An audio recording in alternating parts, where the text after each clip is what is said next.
Listen, I consider us besties, okay? Online besties, if you will. I try to keep it real with you guys because nothing is worse than watching one of your favorite creators online and they are just promoting something for a check, or they are just bragging about something that is actually trash. I have purchased many things in my adult life with that adult money, and there are a lot of things I regret purchasing. I'm always sharing with you guys things that I like a lot, but I've never really shared with you guys things that I don't like. I did, however, want to put a little twist on today's video because most of my content is lifestyle, health, wellness, fitness, things of that nature. I wanted to talk about the things I regret buying, health, wellness, fitness edition. Let's get into it. These are just my thoughts and opinions. Everyone has an opinion, so I wish I had these products here to share in the flesh, but most of them I have either gotten rid of, returned, or thrown in the trash. So we will be using stock images. I'm not gonna hold back, I'm just gonna get right into it. I have to tell you that Bloom Nutrition greens was the biggest waste of money ever. First of all, taste. Disgusting. They have like a really horrible like chemically taste, and they taste just very fake, and I really don't like them. Also, not a fan of their propaganda and the way that they sell the product. If you're on TikTok, if you're on any form of social media, I know that you've seen advertisements, you've scrolled through TikTok, you've seen people talk about the brand. They must have like a really good like influencer situation thing going on, and they must pay very well to talk about the brand because it's not good. I'm so sorry. It's not all that it's hyped up to be. And also, I hate when you see these really naturally thin fitness influencers who probably don't drink Bloom Nutritions doing body checks in the mirror and showing you their very flat stomachs and being like, this is how I got rid of my bloating, by drinking Bloom Nutrition. no, you didn't. That's not how you got rid of your bloating. I'm pretty sure if you eat enough fruits and veggies throughout the day, the week, the month, you're getting your greens. You're okay. You do not need this fancy, expensive greens supplement powder, especially when it tastes like doo-doo, okay? It just does not taste good. There's just so many claims that are inaccurate, that are not factual, and they're not supported with evidence. So for that reason, 2 thumbs down. Next product that I think is a waste of money, and this one's gonna be a little controversial because I have partnered with this brand before. I've made an effort to make sure that I'm only talking about the products in the brand that I genuinely like. And that is the Quest protein bars. Every time I try to like them or I have been sent them, I just cannot. I have spent so much money, of my own money, on buying different flavors. I just cannot get behind the Quest protein bars. I don't know why they're so bad. I love the chips, the cookies. They have these like little, they're like the mini cookies or like whatever, like those soft little cakes in there. They have peanut butter cups. I like their stuff. It's not shading the brand. The protein bars, I don't know who approved of that recipe and who's taste testing them. They're just trash. They're not good. They're chalky. They're weird. They taste very artificially sweetened, and they're expensive, and for that reason I think they're a waste of money, and I regret purchasing them in the past. My next product that I think was a big waste of money, this is a foam roller, specifically this kind of lumpy, weird foam roller. I have a foam roller. I love it. It's this one. It's like nice and flat. If you use it correctly, fantastic for rolling out your muscles, cracking your back, whatever you need. This one is the devil, okay? It does not feel good. I don't even know what it's for. I have a career in physical therapy. I studied therapeutic exercise, kinesiology. We use these in some of our classes. We learn how to properly roll our bodies and our muscles on this type of foam roller. This one hurts. Uncomfortable. I don't like it. I don't get what it's for. It's not really getting trigger points. It's not really doing much, in my opinion. I don't know what it's for. And I purchased one before and I regret it, and it was a waste of money because what does it do other than provide pain? If you try to roll your back on this, it is gonna be so dang uncomfortable. Also, Dad, if you're watching this, I'm so sorry, because when I was maybe 16, 17, I bought my dad this one for Christmas one year thinking it was the best. My parents, God bless them, they still have it at the house to this day, but I think it's just collecting dust. They don't actually use it for anything because I was not educated and I didn't know that this one was gonna be so uncomfortable and awkward. I thought it was gonna be great. I was like, oh my gosh, it has like these like ridges on it. It's gonna feel so amazing. No, it hurts. Don't buy it, buy this one. If you're gonna buy one, buy this one. Unfortunately, I had to add this one to the list and I never thought I'd have to do that. That is chickpea pasta, specifically Banza. Listen, I was a fan for so long. For so long. Until one day, it made my stomach hurt so bad. Fantastic source of protein. Good swap if you are gluten sensitive, you don't really like regular pasta. However, it has slowly become something that I don't purchase anymore, and I am upset about the money I have wasted on buying so many boxes of Bonza pasta because that was my substitute for pasta for a long time. The reason it's on my list is because I found out I'm very sensitive to chickpeas, which is unfortunate for me because I love hummus so much. It's really sad. Also recently have been diagnosed with SIBO, which I'm gonna do a whole other video about and talk more about those symptoms and all of that. But you try to follow more of a low FODMAP diet while you're dealing with SIBO. And unfortunately, chickpeas are on that list for something that is highly irritable to the gut. I'm not a pasta girl, which might be highly controversial. Pasta is delicious, don't get me wrong. Like a chicken Alfredo, smash. Carbonara, smash. Mom's homemade spaghetti, lasagna, smash, smash, smash. But it never makes me feel good. My stomach hurts every time I eat pasta. Trust me, if I could go to Olive Garden and just eat up that endless pasta, I would. And also, unpopular opinion, Olive Garden is delicious, okay? So for that reason, I'm not really a big pasta girly, and I'm definitely not a big Bonza pasta girly. I have just kind of eliminated the need for pasta in my life, and I'm okay with that. And it's sad too, because I had a lot of good recipes that I've made before with Bonza pasta, and I just really can't enjoy them anymore because the Bonza pasta hurts my stomach so bad.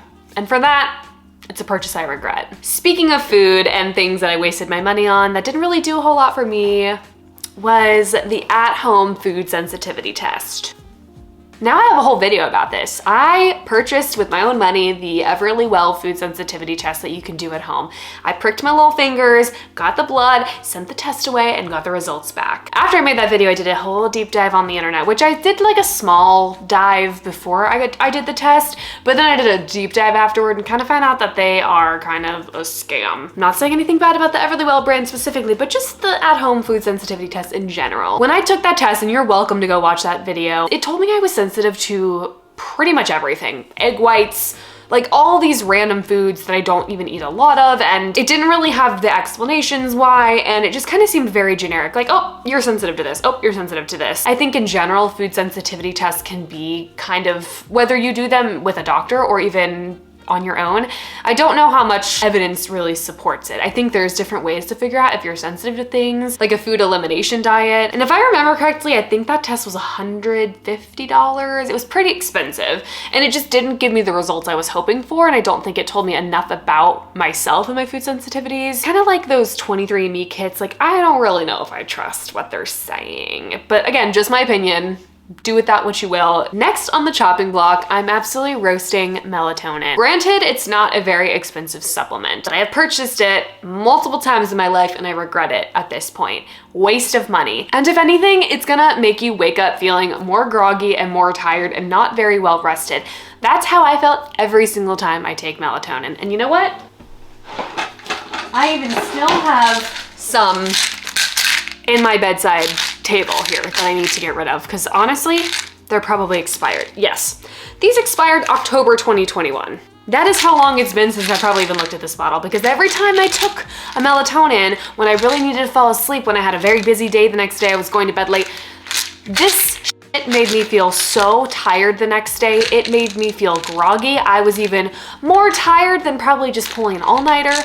Melatonin has like whatever adverse response in my book. The only thing melatonin does well is it helps me fall asleep fast. And after this video, we're flushing these down the toilet. There's just not a lot of good research that proves melatonin is a good supplement to actually help you stay asleep and fall asleep quickly and have a restful night sleep. 18-year-old Kayla would be very upset on this next one, but this was a purchase I regret. I was easily influenced even before social media was as big as it is today, back in the 2014 to 2016 era. The Aztec Healing Clay Face Mask had me in an absolute chokehold, and I used it like every other day, and I swore that I was obsessed with it, and I swore it was healing my skin and doing amazing. No, it did nothing for me other than make my skin so bright red and uncomfortable, and it actually broke me out, but I was not willing to admit that. Maybe I'm using it wrong. Maybe my skin is just too dang sensitive, because it is sensitive to literally everything. It just did not work well for me. It did not give me this amazing skin that I was hoping for, and it's expensive and it was a waste of money, and I never even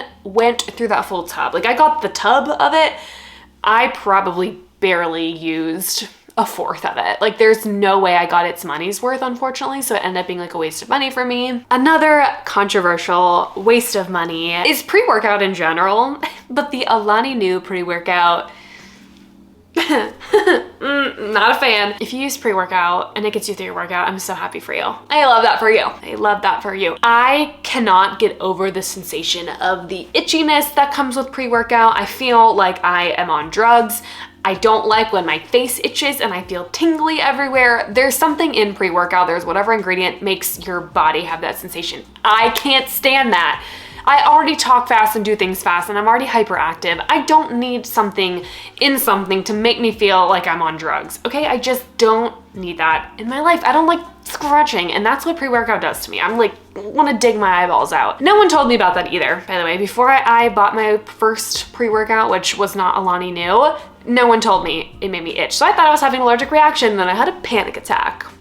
Had to take a Benadryl. Turns out I Googled it, and it's just a normal side effect of taking pre-workout. However, over the years, the Alani Nu brand got very popular, and I was like, let me try this.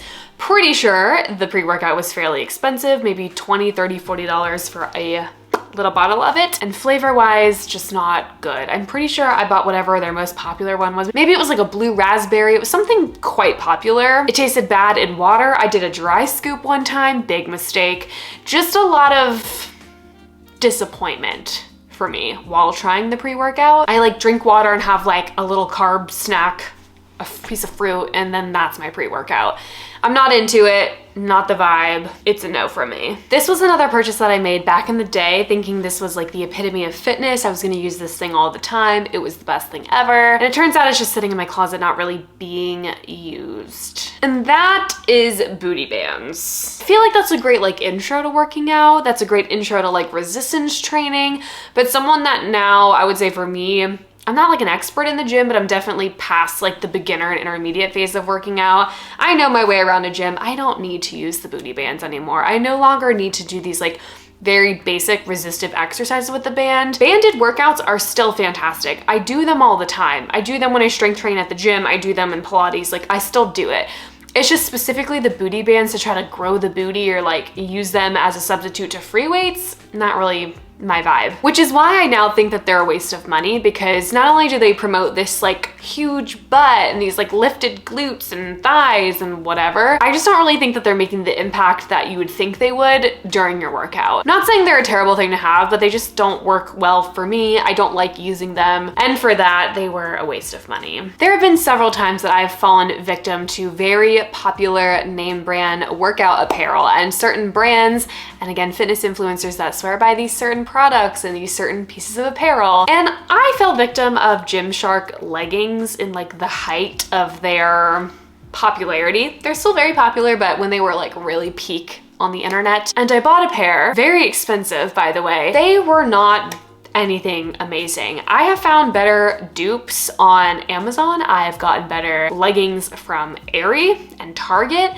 and I just didn't think anything special of them. First of all, they do not need to be as expensive as they are, okay? The pair I bought, they weren't even squat proof, okay? You know what that means? That means when I squat down, you can see my ass. Not cute and not appropriate when I'm spending a certain amount of money on a pair of leggings. I don't even remember what type of legging I bought at this point, but also because of the size torso that I have, and I don't know if this is a me problem, but they constantly rolled down. Like, they were rolling down from like the band at the top. They were high-waisted.